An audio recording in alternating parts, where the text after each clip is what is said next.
The oil pressure gauge hits zero at 3:47 p.m. on November 2, 1944.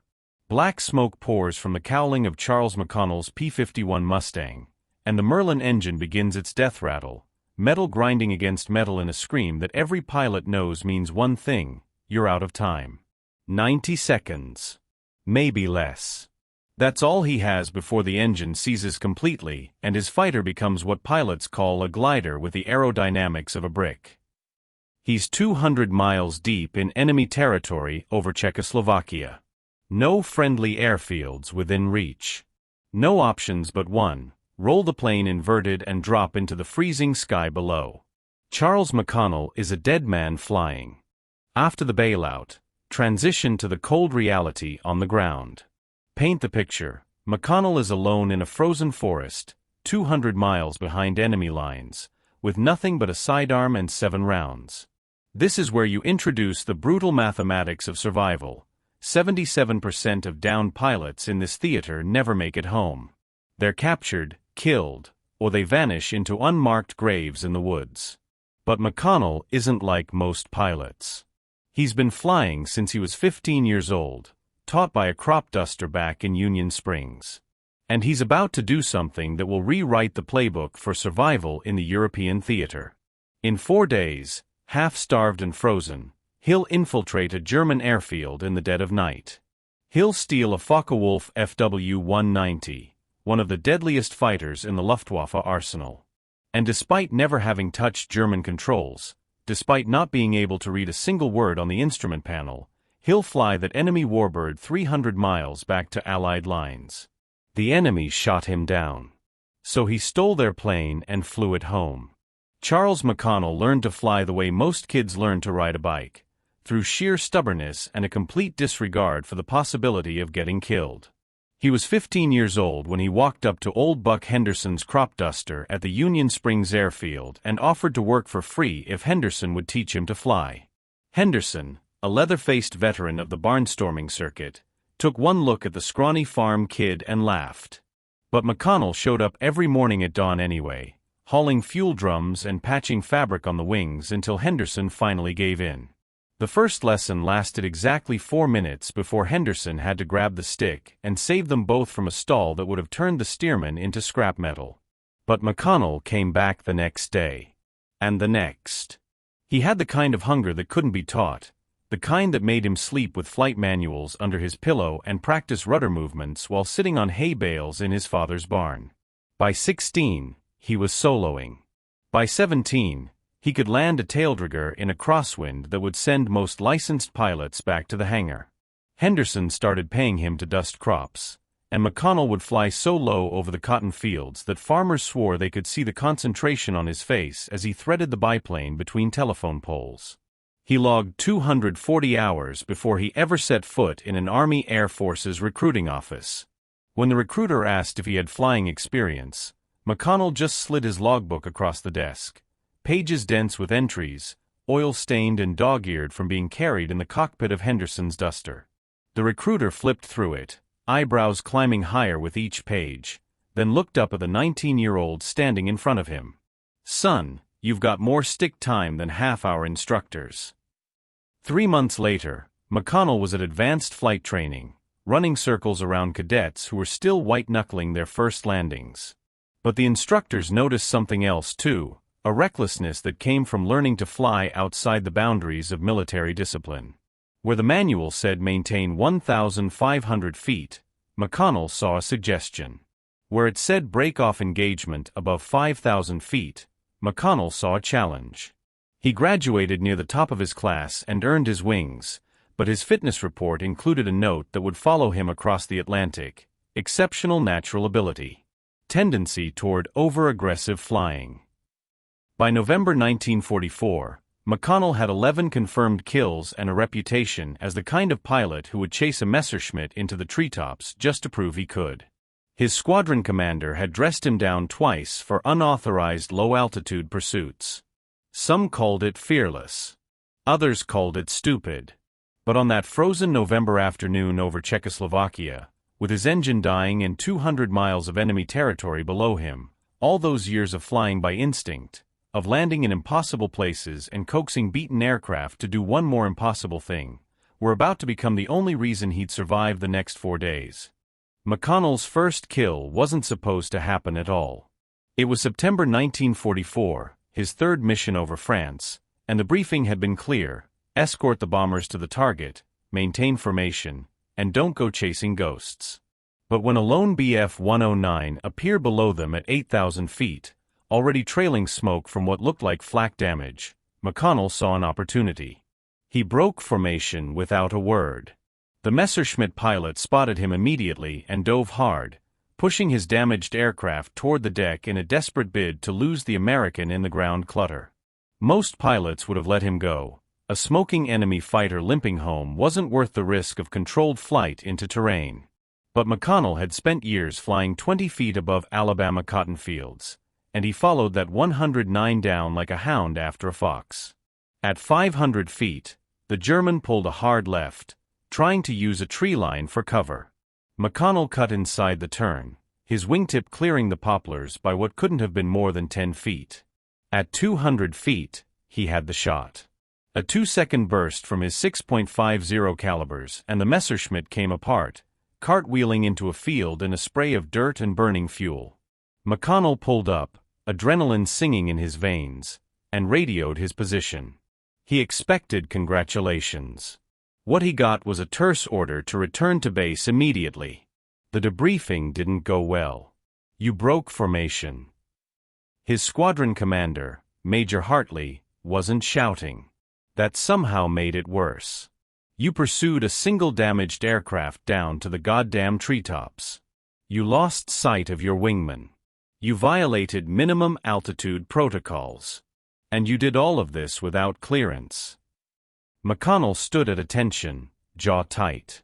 "I got the kill, sir." "You got lucky." Hartley leaned forward. "Do you know what happens when a P-51 hits the ground at 300 miles per hour? I'll tell you. We spend 3 days scraping you out of a French pasture, and we write a letter to your mother explaining that her son died chasing a victory he didn't need." The kill went into the books as unconfirmed. McConnell had been too low for the gun camera to capture anything but trees and sky. Officially, it never happened. But word spread through the squadron anyway. The new guy had chased a Jerry into the weeds and come out the other side. Some of the veterans nodded with approval. Others shook their heads and gave McConnell a wide berth, the way pilots do when they've decided someone is going to get themselves killed. Hartley pulled him aside after the debriefing, voice low. "You've got the skills, McConnell. I've seen your record. But there's a difference between being a good pilot and being a dead one. And the only thing separating the two is knowing when to pull back."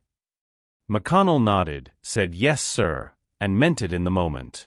But 6 weeks later, when his Mustang started trailing smoke over Czechoslovakia, every instinct he had, the ones that told him limits were just suggestions, would be the only thing keeping him alive. The canopy ripped away in the slipstream and the cold hit McConnell like a fist. He'd rolled the Mustang inverted at 8,000 feet, released his harness, and dropped into the screaming November wind. For 3 seconds he was in free fall, watching his P-51, tail number 413798, the aircraft he'd named Alabama-bound, continue its slow death spiral toward the forests below. Then the parachute deployed with a crack that snapped his head back, and suddenly everything went quiet except for the wind and the silk rippling above him. He looked up.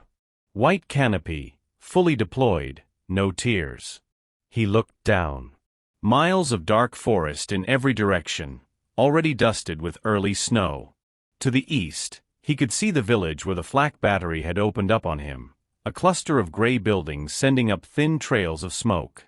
To the west, nothing but wilderness and the distant suggestion of mountains. The ground came up faster than he expected. He hit hard in a clearing between the pines, rolled instinctively the way they'd taught him at Fort Benning, and came up gasping. His left ankle screamed, not broken, but badly twisted. The parachute collapsed behind him, brilliant white silk against the dark earth, visible for miles to anyone looking. McConnell dragged himself up and started gathering the chute, every movement sending fresh pain up his leg. He had maybe 10 minutes before German patrols from that village would be combing these woods. He bundled the silk, shoved it under a deadfall, and took stock. 1 Colt M1911 pistol. 7 rounds. No food. No map. It had been in his flight suit pocket and was now scattered somewhere over Czechoslovakia. His escape kit was intact. Compass, water purification tablets, a few German marks that wouldn't do him any good this far east. And it was cold. The kind of cold that gets into your bones and doesn't leave. He could hear dogs barking in the distance. German search teams, probably. McConnell started moving deeper into the forest, favoring his good leg, using the compass to head west. West meant Allied lines. West meant safety. But west was also 200 miles of enemy-occupied territory, and he was already shivering. By nightfall, the adrenaline had worn off and the reality settled in like the frost. He was alone in a forest in Czechoslovakia with no food, no shelter, and a twisted ankle. The temperature was dropping fast. He found a hollow beneath an overturned tree and crawled inside, pulling branches across the opening. In the distance, he could still hear the dogs. Closer now. McConnell pulled out his pistol, checked the chamber, and counted his remaining options. 7 bullets. 7 chances. And as he lay there in the freezing dark, listening to the search parties work their way through the forest, he realized that Major Hartley had been wrong about one thing. The difference between being a good pilot and being a dead one wasn't knowing when to pull back. It was refusing to quit even when pulling back was the only sane option left. By the third day, McConnell had stopped thinking like a pilot and started thinking like an animal. The hunger had moved past the stage of stomach cramps and into something sharper, a constant gnawing that made his hands shake and his vision blur at the edges. He'd tried chewing pine bark. He'd tried drinking more water to fill the emptiness. Nothing worked. His body was consuming itself, and the math was simple. Keep heading west toward Allied lines and he'd be too weak to walk before he covered 50 miles. Stay hidden in these woods and he'd freeze or starve, whichever came first. The German patrols had passed through on the first day, close enough that he could hear their voices through the trees. After that, nothing. They'd given up or assumed he'd moved on. Smart money said he should keep his head down, wait for dark, and try to steal food from one of the villages scattered through the valley. But McConnell had never been smart money. On the morning of day 4, he pulled out his compass and made a decision that would have gotten him laughed out of any survival course. Instead of heading west toward safety, he turned north. Toward the enemy. He'd seen it on the second day while moving through the high ground, a Luftwaffe airfield about 8 miles north, tucked into a valley with a single paved runway and a cluster of hangars. He'd watched Me-109s taking off through the morning fog, counted at least a dozen aircraft on the ground. Where there were aircraft, there were mechanics. Where there were mechanics, there was food. And where there was food, there might be a way to survive long enough to figure out his next impossible move. The logic was insane. Walk into the heart of a German military installation when every sensible instinct said run the other way. But McConnell's ankle was swelling worse each day, and the cold was getting to him. He'd woken that morning unable to feel his fingers for the first 10 minutes. He was out of time and out of options. So he started north. The terrain got rougher as he climbed out of the forest, rocky hillsides and patches of frozen ground where the snow hadn't melted. His ankle screamed with every step. By noon, he could see the airfield below him, laid out like a toy model. He counted 2 hangars, several smaller buildings that were probably barracks or supply depots, and a line of revetments where the fighters sat under camouflage netting. One of those revetments held something that made him stop cold. A Focke-Wulf FW 190. The butcher bird. He'd fought against them a dozen times, knew their profile by heart, that massive radial engine, the wide-track landing gear, the distinctive bubble canopy. And sitting there in its protective bay, it looked pristine. Flight ready. McConnell crouched in the rocks above the airfield as the sun started to drop, and for the first time in 3 days, something besides hunger moved through him. Not hope exactly. but something close to a plan. McConnell spent the next 6 hours watching the airfield like a hawk studying prey. He'd found a position in the rocks about 400 yards from the perimeter, close enough to see details, far enough to stay invisible. The Focke-Wulf sat in its revetment on the eastern edge of the field, partially hidden by camouflage netting but clearly maintained and ready. Through the afternoon, he watched the rhythm of the base, guards making their rounds every 30 minutes, mechanics working on aircraft in the open hangars, a fuel truck making stops at each revetment. Around 1,700 hours, 2 mechanics approached the FW-190. McConnell's pulse quickened as he watched them pull back the netting and begin what looked like a standard pre-flight inspection. One climbed onto the wing and opened the cowling, checking the massive BMW radial engine. The other walked around the aircraft with a clipboard, kicking tires, testing control surfaces. They worked with the casual efficiency of men who'd done this 1,000 times. They were prepping it for a dawn mission. The realization hit McConnell like electricity. This wasn't a hangar queen or a maintenance bird. This was an operational fighter being readied for combat. Which meant it was fueled, armed, and mechanically sound. Which meant if he could get to it, if he could figure out how to start it, he wouldn't be stealing a piece of junk. He'd be stealing one of the Luftwaffe's frontline aircraft. As darkness fell, the mechanics finished their work and replaced the netting. One of them patted the fuselage, an almost affectionate gesture, before they both walked back toward the main hangar complex. McConnell watched them disappear into the buildings, watched the lights come on in what looked like crew quarters. The guard patrols continued their rounds. He timed them, 28 minutes between passes at the eastern revetments. Not a lot of margin, but enough if he moved fast. Around 2,200 hours, most of the lights in the buildings went dark. The airfield settled into a watchful quiet, just the sound of wind across the runway and the occasional bark of orders from somewhere near the main gate.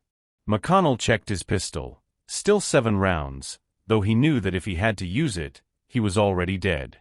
7 bullets wouldn't get him off a German airbase alive.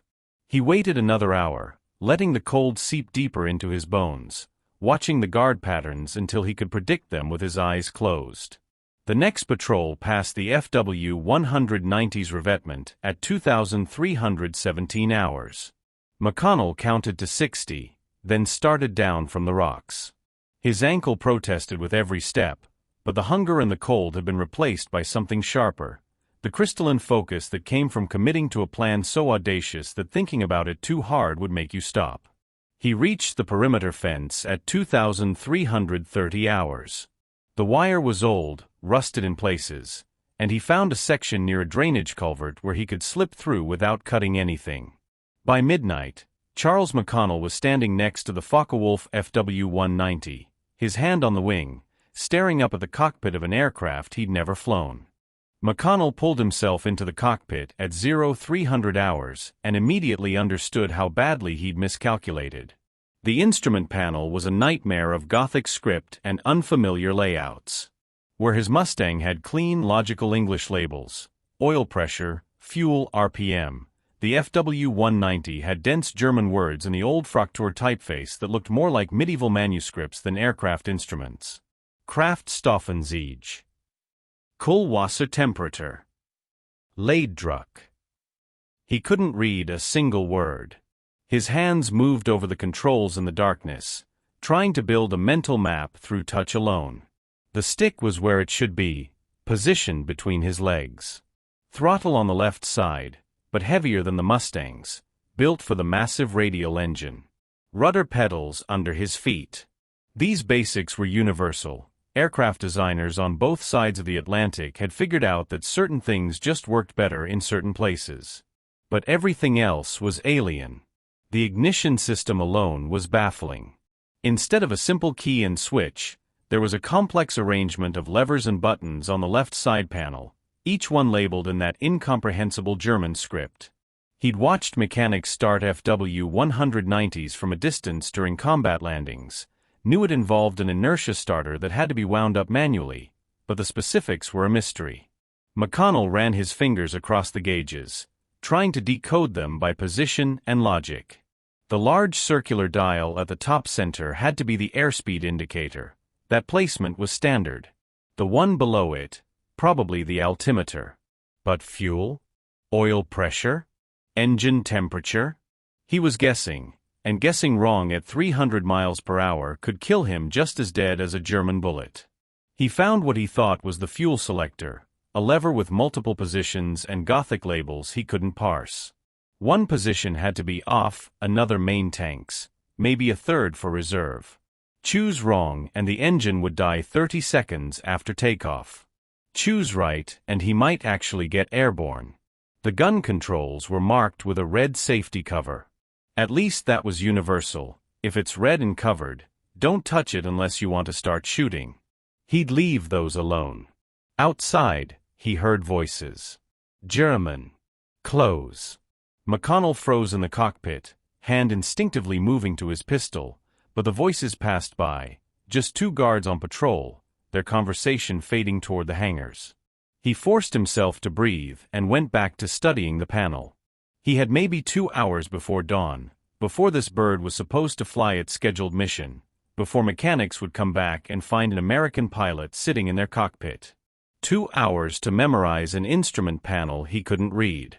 2 hours to figure out how to start an engine he'd never touched.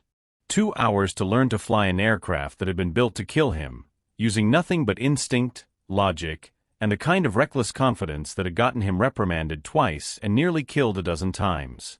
McConnell cracked his knuckles and got to work. At 0512 hours, with the first hint of dawn turning the eastern sky purple, McConnell decided he'd learned everything he was going to learn. He'd traced every wire he could reach, memorized the position of every gauge even if he couldn't read the labels, and worked out what he hoped was the startup sequence by pure mechanical logic. The inertia starter, a large flywheel that had to be wound up manually, was his biggest concern. He'd found the hand crank stored in a panel beside the seat, and the engagement lever that would connect the spinning flywheel to the engine. But he'd only get one attempt. Wind it wrong, engage it wrong, and he'd flood the engine or worse. The guard patrol had passed 3 minutes ago. 25 minutes until the next one. McConnell inserted the crank and started winding. The flywheel inside the aircraft's belly began to spin, building momentum with each rotation. His shoulders burned from the effort. The mechanism was designed for ground crew, not half-starved pilots, but he kept cranking, listening to the pitch rise as the flywheel accelerated. The sound was a high mechanical whine that seemed impossibly loud in the pre-dawn silence. When the pitch peaked, he pulled the crank free and threw the engagement lever. The BMW 801 radial engine coughed once, belched smoke, and roared to life. 1,700 horsepower of German engineering shook the entire airframe. The noise was enormous, a deep hammering thunder that made the Merlin engine in his Mustang sound like a sewing machine. McConnell's hands flew across the controls, advancing the throttle slightly, adjusting what he hoped was the mixture. The engine steadied into a rough idle, and he realized with a shock that it had actually worked. Then the shouting started. Figures emerged from the barracks, silhouettes against the building lights. Someone was running toward him. McConnell released the brakes and shoved the throttle forward. The FW-190 lurched ahead with brutal acceleration, far more powerful than he'd expected. He fought to keep it straight as it bounced out of the revetment, tearing through the camouflage netting. The tail came up. The runway was directly ahead, but between him and it were 2 hangars separated by maybe 60 feet. No time to taxi. No time to think. McConnell aimed for the gap and pushed the throttle to full power. The BMW engine bellowed and the fighter accelerated down the taxiway at impossible speed. Muzzle flashes erupted from his right. Someone was shooting. The hangars rushed toward him, the gap between them looking narrower with every second. He pulled back on the stick and the FW-190 clawed into the air, main gear still spinning, clearing the left hangar roof by what couldn't have been more than 5 feet. Tracer fire arced past the canopy. The airfield fell away beneath him. And Charles McConnell, flying an enemy aircraft he barely understood, turned west toward Allied lines and pushed the nose down into the darkness. He had maybe 300 miles to figure out how to land this thing before friendly gunners decided to finish what the Germans had started.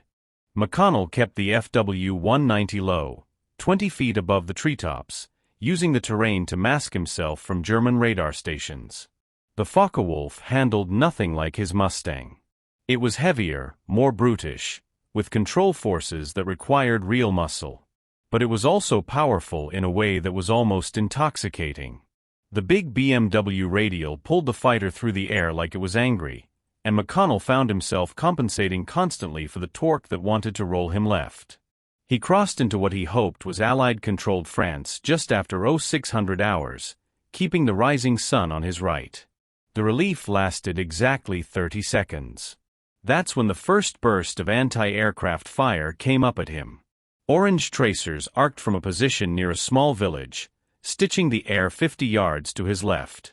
McConnell's stomach dropped as he realized the problem. He was flying a German fighter with black crosses on the wings and a swastika on the tail, hedge-hopping across France at dawn. To every Allied gunner below, he wasn't a stolen aircraft, he was a target. He jinked right, staying low, but the firing intensified. Another battery opened up from a tree line, then another from what looked like a convoy of trucks stopped on a road. Every .50 caliber machine gun in the sector was tracking him, and at 20 feet there was nowhere to hide. McConnell shoved the throttle forward and the FW-190 leaped ahead, accelerating past 300 miles per hour. The ground blurred beneath him, hedgerows, farms, roads, all streaming past in a brown and green smear. He flew between church steeples, over barns, under power lines, anything to stay unpredictable and stay alive. A line of tracers walked across his flight path and he banked hard, feeling the G-forces compress his chest. Something clanged against the fuselage. He'd been hit, but the engine kept running and the controls still responded. He leveled out at 15 feet, low enough that he could see the faces of soldiers in their foxholes as he thundered overhead. They all opened fire. It was insane. He'd survived 4 days behind enemy lines, stolen an enemy aircraft, and now his own side was trying to kill him with everything they had. McConnell wanted to scream, wanted to waggle his wings or fire a flare or do anything to signal that he was American, but there was no time. Every second he stayed airborne was another second for someone to get lucky with a burst. The fuel gauge, or what he decided was the fuel gauge based on its position, was dropping fast. He'd been in the air for almost an hour, and he had no idea how much range the FW-190 had or how much fuel the Germans had put in it. Another battery opened up ahead, and McConnell pulled into a violent climb to clear a hillside, then dove back down the other side. And that's when he saw it. His airfield. The base in France where his squadron was stationed, recognizable by the distinctive L-shaped runway and the row of P-51s parked along the taxiway. He was home. Now he just had to land without getting shot down in the pattern. McConnell came in fast and low over the perimeter fence, the FW-190's engine coughing as the fuel finally started to run dry. He had no idea what the landing speed was supposed to be, no idea how the gear mechanism worked even if he'd wanted to risk extending it, and no time to figure it out. The tower was screaming something over the radio. He'd found what he thought was the frequency selector and tuned to what he hoped was the base frequency, but all he could hear was frantic voices yelling in English about an enemy aircraft in the pattern. The BMW radial gave one final sputter and died. Suddenly the only sound was wind screaming past the canopy and his own breathing. He was a glider now, committed to whatever happened in the next 10 seconds. McConnell lined up with the grass beside the runway. The main strip was too risky, too much concrete to tear the belly apart, and pulled back on the stick. The FW-190 settled, tail heavy, nose rising. He held it there as long as he could, bleeding off speed, waiting for the stall. The fighter dropped hard. Metal shrieked as the belly hit the ground and the aircraft slid forward in a shower of dirt and torn grass. The propeller blades bent and shattered. Something under the fuselage gave way with a grinding crunch. McConnell was thrown against his harness as the aircraft spun 90 degrees, and then suddenly everything stopped. Silence. except for the ticking of hot metal and the sound of vehicles approaching fast. McConnell popped the canopy and pulled himself out of the cockpit, his legs nearly buckling when he hit the ground. He was covered in oil and mud, his uniform torn, for days of beard on his face. And behind him sat a Focke-Wulf FW 190 with German markings, still smoking from the landing, sitting in the middle of an American airbase. The jeeps arrived in a cloud of dust. MPs jumped out with rifles raised, taking position around the aircraft. An officer McConnell didn't recognize was shouting something about securing the area. And then a familiar voice cut through the chaos. "Hold your fire. Jesus Christ, hold your fire." Major Hartley pushed through the circle of guns, staring at McConnell like he was seeing a ghost. For a long moment, nobody moved. Then Hartley walked closer, taking in the stolen fighter, the mud, the swastika on the tail, and the half-dead American pilot standing beside it. "McConnell." His voice was barely above a whisper. "Yes, sir." "Where the hell have you been?" McConnell looked back at the FW 190, then at his squadron commander, and felt something that might have been a smile trying to form on his cracked lips. "Czechoslovakia, sir. Had to take the long way back." Hartley stared at him for another 5 seconds, then turned to the MPs. "Stand down. And somebody get this man to the medic before he falls over." As they led him toward the jeep, McConnell heard one of the mechanics approaching the captured fighter, already calculating what it would take to get it flight-ready again. Behind him, his squadron mates were emerging from the barracks, drawn by the commotion, stopping dead when they saw what had just landed on their field. The farm kid from Union Springs had done the impossible. He'd survived behind enemy lines, stolen an enemy fighter he'd never flown, and brought it home through a gauntlet of fire from both sides. And as the medic wrapped a blanket around his shoulders and handed him a canteen, McConnell realized that Major Hartley had been right about one thing after all. There was a difference between being a good pilot and being a dead one. He'd just proven he could be both at the same time and still walk away.